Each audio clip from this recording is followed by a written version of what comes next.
కార్తీక మాసంలో ఈరోజు 26వ రోజు. 26వ రోజు అయినటువంటి నేటి రోజున మనం అందరం కూడా కుబేరుణ్ణి పూజించాలి.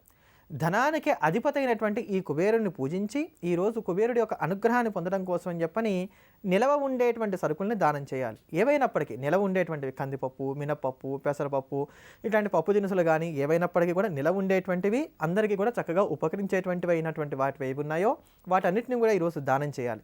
ఇలా దానం చేసినట్లయితే కనుక కుబేరుడు సంతసించి మనకి అఖండమైనటువంటి ఐశ్వర్యాన్ని కలగజేస్తాడు, అష్టైశ్వర్యాలను కూడా ప్రసాదిస్తాడు, స్థిరమైనటువంటి ఆదాయాన్ని మనం పొందగలుగుతామని చెప్పని కార్తీక పురాణం మనకి తెలియజేస్తూ వస్తున్నది. అలానే కార్తీక మాసాన్ని పురస్కరించుకొని మనం ప్రతిరోజు కూడా ఎటువంటి దీపారాధనలు చేసినట్లయితే మనకు ఉండేటువంటి కష్టాల నుంచి మనం బయటపడవచ్చో తెలుసుకుంటున్నాం కదా.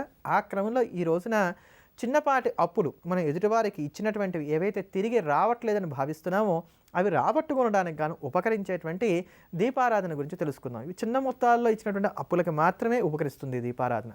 ఇది వరుసగా 44 రోజుల పాటు చేయవలసినటువంటి క్రియ.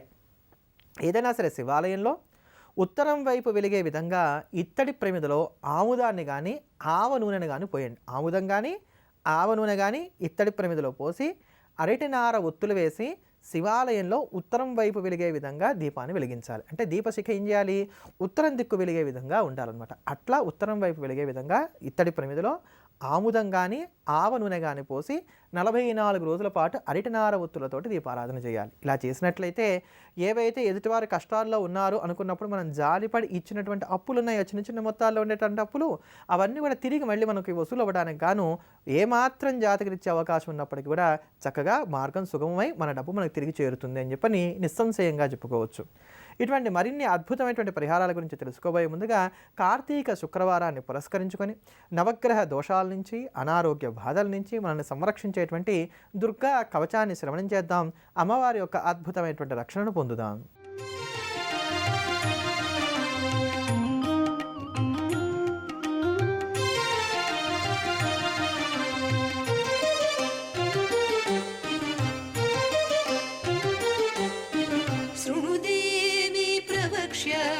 కవచం సర్వసిద్ధిదం పఠిత్వా పాఠయిత్వా చ నరో ముచ్యేత సంకట.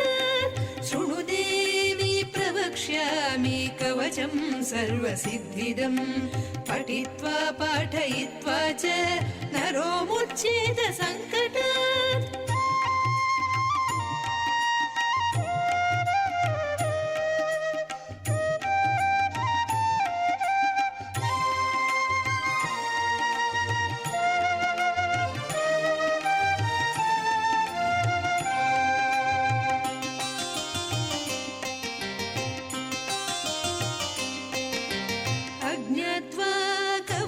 దేవి దుర్గా మంత్రం చ యో జపేత్ నాప్నోతి ఫలం తస్య పరం చ నరకం వ్రజేత్. అజ్ఞాత్వా కవచం దేవి దుర్గా మంత్రం చ యో జపేత్ నాప్నోతి ఫలం తస్య పరం చ నరకం వ్రజేత్. మనం ప్రతిరోజు కూడా ఎటువంటి పూలతో ఎటువంటి పరిహారాలు చేసుకున్నట్లయితే మనకు ఉండేటువంటి కష్టాల నుంచి మనం బయటపడవచ్చో తెలుసుకుంటున్నాం కదా. ఈ రోజున మోదుగ పూలతో చేసుకోదగినటువంటి పరిహారాన్ని గురించి తెలుసుకుందాం. ఈ మోదుగ పూలు మనకి 2 రకాలుగా లభిస్తూ ఉంటాయి, తెల్ల మోదుగ, ఎర్ర మోదుగ. తెల్ల మోదుగ పూలు దొరకడం అనేది చాలా అరుదుగా జరిగేటువంటి విషయం.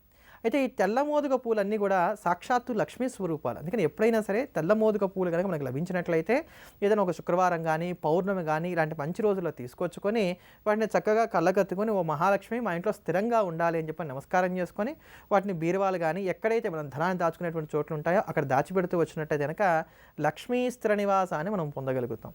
అలానే ఎర్ర మోదుగ పూలు ఏవైతే ఉన్నాయో ఇవి కూడా చాలా శక్తి సంపన్నమైనటువంటివి. ముఖ్యంగా తలనొప్పితో బాధపడేటువంటి వారు ఎవరైతే ఉన్నారో వారికి ఈ ఎర్ర మోదుగ పూలు చాలా చక్కగా ఉపయోగపడతాయి. ఈ ఎర్ర మోదుగ పూలు ఒకటి కానీ ఎక్కువగా కానీ తీసుకొని వాటిని నీళ్ళలో వేసి ఆ నీటితో కనుక సూర్యుడికి అర్ఘ్యం ఇచ్చి దాని తర్వాత సూర్య కవచాన్ని కనుక పారాయణ చేస్తూ వచ్చినట్లయితే ఈ తలనొప్పితో బాధపడేటువంటి వారందరికీ కూడా చక్కటి ఉపశమనం కలుగుతుంది. ఎర్ర మోదుగ పూలు తీసుకొని వాటిని నీళ్ళలో వేసి ఆ నీటితోటి సూర్యుడికి అర్ఘ్యం ఇచ్చినట్లయితే కనుక ఆ అర్ఘ్యం ఇచ్చిన తర్వాత సూర్య కవచాన్ని పారాయణ చేసినట్లయితే కనుక తలనొప్పితో బాధపడేటువంటి వారందరికీ చక్కటి ఉపశమనం కలుగుతుంది. ఇంతకన్నా అమోఘమైనటువంటి విషయం ఏంటంటే కృత్తిక, ఉత్తరాషాఢ ఈ 3 నక్షత్రాల్లో పుట్టినటువంటి వారికి ఎర్ర మోదుగ చాలా చక్కగా ఉపయోగపడేటువంటిది. కృత్తిక, ఉత్తరాషాఢ నక్షత్రాలు ఈ 3 కూడా అద్భుతమైన నక్షత్రాలు. కృత్తిక, ఉత్తరాషాఢ. వీరి జీవితంలో ఉన్నతిని పొందడానికి గాను ఈ మోదుగ పూలతోటి పరిహారాన్ని చేసుకోవచ్చు. చక్కగా ఒక నిచ్చెన ఎలా అయితే ఎక్కుతామో అలా ఒక మెట్టు మీద మెట్టుగా ఎక్కుతూ మనం కావాలనుకున్నటువంటి స్థానాన్ని పొందడానికి గాను ఈ మోదుగ పూలు ఈ కృత్తిక, ఉత్తరాషాఢ నక్షత్రాల్లో జన్మించిన వారికి ఉపయోగపడతాయి. ఎట్లా? ఈ ఒక పూలు తీసుకొని చక్కగా నీళ్ళలో వేసి అలానే సూర్యభగవానికి అర్ఘ్యం ఇచ్చి రోజు కూడా సూర్యుడికి సంబంధించినటువంటి ఏదైనా సరే ఒక స్తోత్రాన్ని మీరు కనుక పారాయణ చేస్తూ వచ్చినట్లయితే చక్కటి అభ్యున్నతిని పొందగలుగుతారు. అంత బాగా మనకు ఉపయోగపడేటువంటి పూలు మోదుగ పూలు. ఇటువంటి మరిన్ని అద్భుతమైనటువంటి పరిహారాలు తెలుసుకోబోయే ముందుగా కార్తీక శనివారాన్ని పురస్కరించుకొని గోవింద నామాలను శ్రవణం చేద్దాం. గోవింద గోవింద అంటూ అనంతమైనటువంటి పుణ్యాన్ని మూటగట్టుకుందాం. శ్రీనివాస గోవింద, శ్రీ వెంకటేశ గోవింద, భక్తవత్సల గోవింద, భాగవత ప్రియ గోవింద. గోవింద హరి గోవింద, వెంకటరమణ గోవింద. గోవింద హరి గోవింద, వెంకటరమణ గోవింద. నిత్య నిర్మల గోవింద, నీలమేఘ శ్యామ గోవింద, పురాణ పురుష గోవింద, పుండరీకాక్ష గోవింద. గోవింద హరి గోవింద, వెంకటరమణ గోవింద. గోవింద హరి గోవింద, వెంకటరమణ గోవింద.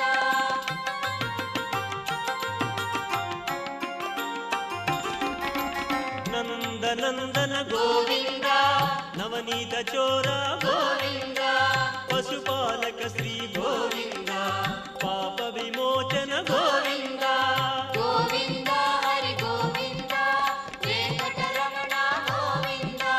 గోవింద హరి గోవింద, వెంకటరమణ గోవింద. దుష్ట సంహార గోవింద, దురిత నివారణ గోవింద, శిష్ట పరిపాలన గోవింద, కష్ట నివారక గోవింద. గోవింద హరి గోవింద, వెంకటరమణ గోవింద. గోవింద హరి గోవింద, వెంకటరమణ గోవింద.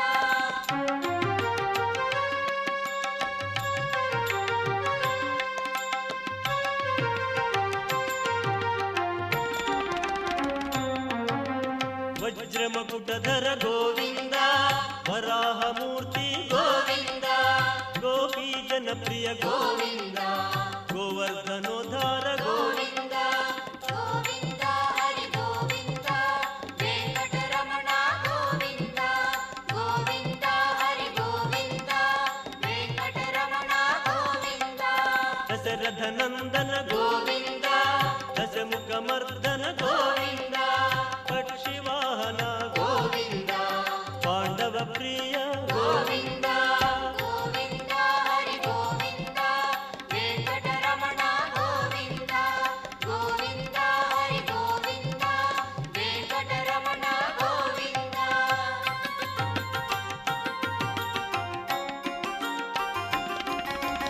మత్స్యకూర్మ గోవింద, మధుసూదన హరి గోవింద, వరాహ నరసింహ గోవింద, వామనమూర్తి గోవింద. గోవింద హరి గోవింద, వెంకటరమణ గోవింద. గోవింద హరి గోవింద, వెంకటరమణ గోవింద. ఆదాయానికి మించినటువంటి వ్యయం వస్తున్నది, వచ్చేటువంటి సంపాదన తక్కువగా ఉంది, పెట్టేటువంటి ఖర్చులు ఎక్కువగా ఉన్నాయి అనుకున్నప్పుడు మనం ఎటువంటి పరిహారం పాటించుకోవాలి అనే అంశాన్ని గురించి మనం చాలా రోజుల నుంచి తెలుసుకుంటూ వస్తున్నాం. ఇందులో ఒక్కొక్క రోజు ఒక్కొక్క రాశి వారి గురించి తెలుసుకుంటున్నాం కదా. ఆ క్రమంలో ఈ రోజున కన్యా రాశి వారి గురించి తెలుసుకుందాం.